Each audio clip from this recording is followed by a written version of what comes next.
কম এখন আমরা দেখব একটা পারচেজ অর্ডার কিভাবে ক্রিয়েট করতে হবে।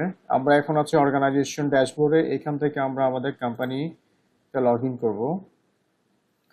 লগ ইন করার পর আমি দেখছি আমার এখানে কোনো ক্যাশ ইন হ্যান্ড নাই। ক্যাশ ইন হ্যান্ড না থাকলে তাহলে আমার পারচেজ করতে তো কিছু টাকা পয়সা লাগবে, সেটা আমি ক্যাশও দিতে পারি, চাইলে ব্যাংক অ্যাকাউন্ট থেকেও দিতে পারি।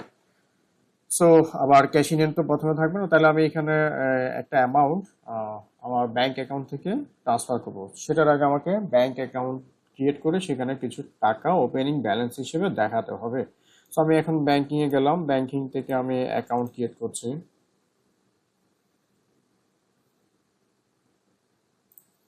এখানে গিয়ে অ্যাড দিলাম, অ্যাড দিয়ে আমি এটা এভাবে থাক। ব্যাংকের নাম অ্যাকাউন্টের নাম দিলাম স্যান্ডি, ব্যাংকের নাম ডিবিবিএল, একটা অ্যাকাউন্ট নাম্বার দিচ্ছি, ওপেনিং ব্যালেন্স দিচ্ছি 20,000, দেন কন্ট্যাক্ট নাম্বার দিচ্ছি একটা, দেন ব্যাংক অ্যাকাউন্টের একটা দিলাম অ্যাড্রেস। তো এখানে সবগুলো ইনফরমেশন দেওয়ার পরে আমি ক্রিয়েট করলাম এটা। ওকে, এখন আমার ব্যাংক অ্যাকাউন্টে 20,000 টাকা আছে। আমি এখান থেকে ট্রান্সফারে গিয়ে অ্যাকাউন্ট থেকে কিছু টাকা ক্যাশের ট্রান্সফার দেখাতে পারবো। সেক্ষেত্রে আমাকে এখানে প্লাস দিয়ে একটা ট্রান্সফার ক্রিয়েট করতে হবে।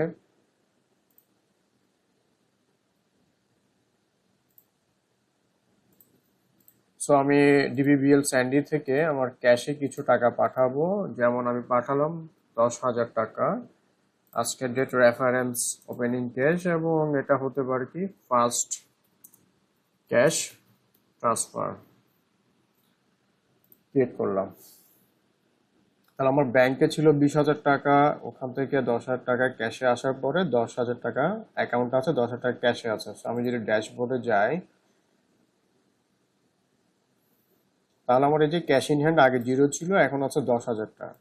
তো সেই ক্ষেত্রে এখন এখান থেকে আমি পারচেজ অর্ডার ক্রিয়েট করার জন্য শর্টকাট থেকে প্লাস সাইন দিয়ে পারচেজ বিল ক্রিয়েট করছি। পারচেজ বিল ক্রিয়েট করলাম। তাহলে আমার এখানে তিনটা জিনিস মূলত দিতে হয়, পার্টি, আইটেমস এবং হচ্ছে পেমেন্টস। সো আমি এখানে একটা পার্টি আবার ক্রিয়েট করলাম, অ্যাড পার্টি দিয়ে এটা দিচ্ছি হাসান, একটা ফোন নাম্বার দিচ্ছি রেফারেন্স,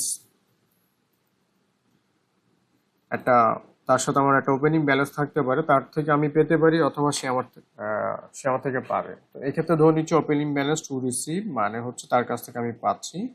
তো সেই ক্ষেত্রে আমি দিচ্ছিলাম যে তার কাছ থেকে আমি পাচ্ছি 20,000 টাকা টু রিসিভ। এখানে অ্যামাউন্ট দেওয়ার পরে দুইটা অপশন দেখাবে, আমরা টু রিসিভটা ক্লিক করলাম। তো সেই ক্ষেত্রে একটা সেভ দেওয়ার পরে একটা পার্টি ক্রিয়েট হয়ে গেল। এখন আমরা একটা প্রোডাক্ট ক্রিয়েট করব। তো সেই ক্ষেত্রে অ্যাড এখানে যাওয়ার পর আমাদের নির্ধারিত প্রোডাক্টটা যদি না থাকে, প্রথম দিকে তো থাকবে না, সেক্ষেত্রে আমরা আইটেম ক্রিয়েট করে নেব। আইটেম ক্রিয়েট করার পরে এখানে আইটেম নেমটা দিচ্ছি, যেমন ধরলাম টেনিস বল।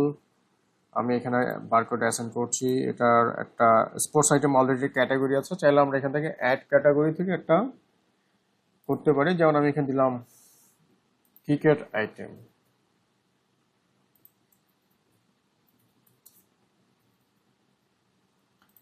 বাস একটা ক্যাটাগরি ক্রিয়েট হলো। আমি আইটেম নেম দিয়েছি, ক্যাটাগরি দিয়েছি, এরপর ইউনিট আমার পিস আছে অলরেডি। ধরে নিলাম আমি এটা ডজনে সেল করব বা পারচেস করব, তাহলে আমি এখানে ডজন দিলাম, আর এখানে DZN দিয়ে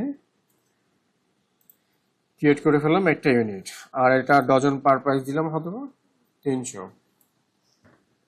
এখন আসি আমি এগুলো সবগুলো কি, আমার এখানে কোনো ওপেনিং প্রাইস নাই, কিংবা ওপেনিং স্টক নাই, কিংবা ম্যানুফ্যাকচার এক্সপায়ার ডেট। আমি সিম্পল একটা প্রোডাক্ট ক্রিয়েট করলাম এবং এটাকে সেভ দিলাম। আমার এখানে প্রোডাক্ট ক্রিয়েট হয়ে চলে আসলো, এবং এখানে আমি দিলাম আমি তার কাছ থেকে 50 ডজন নিচ্ছি। 50 ডজন নেওয়ার জন্য 15,000 আছে, আমি এটা ডিসকাউন্ট পাচ্ছি হয়তো ধরলাম 5%। এখানে পার্সেন্টেজ ক্লিক করে দিলাম, 14,250 টাকা তাকে আমার পে করতে হবে। তো আমি এটা প্রথমে একটা ক্যাশ দিলাম, ক্যাশে আমাদের 10,000 টাকা ছিল, তো এখান থেকে দিচ্ছি আমি থিঙ্ক দ্যাট 7,000 দেওয়ার পরে আমার এখন 7,250 টাকা ডিউ আছে। তাহলে আমি একটা পেমেন্ট হয়তো আর ব্যাংক অ্যাকাউন্টে যে টাকা আছে ডিবিবিএল স্যান্ডিতে, ওখান থেকে দিতে চাচ্ছি। সো সেই ক্ষেত্রে আমি এটা দিলাম 6,000। স্টিল এটা 1,250 টাকা আমার এখানে পেন্ডিং আছে, তাহলে আমি এটা আবার কারেকশন করে দিচ্ছি। তাহলে 7,250 আমি দিয়ে দিচ্ছি। তাহলে টোটাল দুইটা পেমেন্ট মেথডে আমি তার টাকাটা পে করে দিলাম। এখানে বাকি অনেক কিছু অ্যাড করা যায়, যেমন ক্যাশ রেফারেন্স, এগুলো আমরা আলাদা করে ভিডিওতে দেখব। এই মুহূর্তে আমরা দেখছি যে আমাদের তার পেমেন্টটা দিয়ে দিয়েছি। এরপর আচ্ছা আমি ধরলাম শিপিং এ 500 খরচ হচ্ছে, প্যাকেজিং এ 300 খরচ হচ্ছে, অ্যাডজাস্টমেন্ট নাই, তাহলে দেখলাম যে আমার এখানে 800 টাকা একটা ব্যালেন্স আছে। আচ্ছা আমরা রেখে দিচ্ছি। সো আমরা দিলাম ক্রিয়েট অ্যান্ড সেভ। তাহলে আমার একটা পারচেজ অর্ডার ক্রিয়েট হয়ে গেল।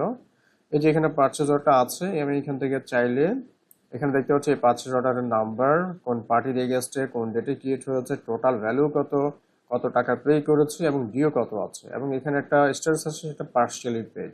আমি এখান থেকে অ্যাকশনে যেতে পারবো যে আমি এটা পিডিএফ এ নামাতে পারি, চাইলে এটা হোয়াটসঅ্যাপে পাঠাতে পারি, এটা একটা লিঙ্ক শেয়ার করতে পারি, বা এটা একটা ব্যাপার হচ্ছে আমি এটাকে চাইলে এডিট করতে পারবো। এডিট করতে যদি আমি যাই তাহলে আমাকে এই অপশনগুলো দেখাবে। তো আমরা এডিট অপশনটা আরো ডিটেলসে পরবর্তী দেখছি। তাহলে এখানে একটা আমার ইনভয়েস ক্রিয়েট হয়ে গেছে, এখন আমি ড্যাশবোর্ডে গিয়ে চাইলে এটা দেখতে পারবো। তাহলে আমার স্টক ভ্যালু, আমি 15,000 টাকা মাল কিনেছি, টোটাল পার্টি থেকে এত পাচ্ছি, এখানে লাস্ট এই পারচেস অর্ডারটা দেখাচ্ছে। তো সবকিছু মিলিয়ে আমার ওপেনিং ব্যালেন্স এবং আদা সবকিছু দেওয়ার পর আমার হাতে এখন 10,000 টাকা ক্যাশ আছে। তো এটা গিয়ে আমি আহ, চাইলে এখন অন্য কোনো পারচেজ অর্ডারের সাথে অ্যাডজাস্ট করতে পারি অ্যামাউন্টটা ক্যাশ ইন হ্যান্ড, অথবা এই পার্টি থেকে আটটা পারচেজ অর্ডার কি নিতে পারি। হোয়াট এভার, আমরা একটা সিম্পল পারচেজ অর্ডার ক্রিয়েশন দেখলাম। ধন্যবাদ।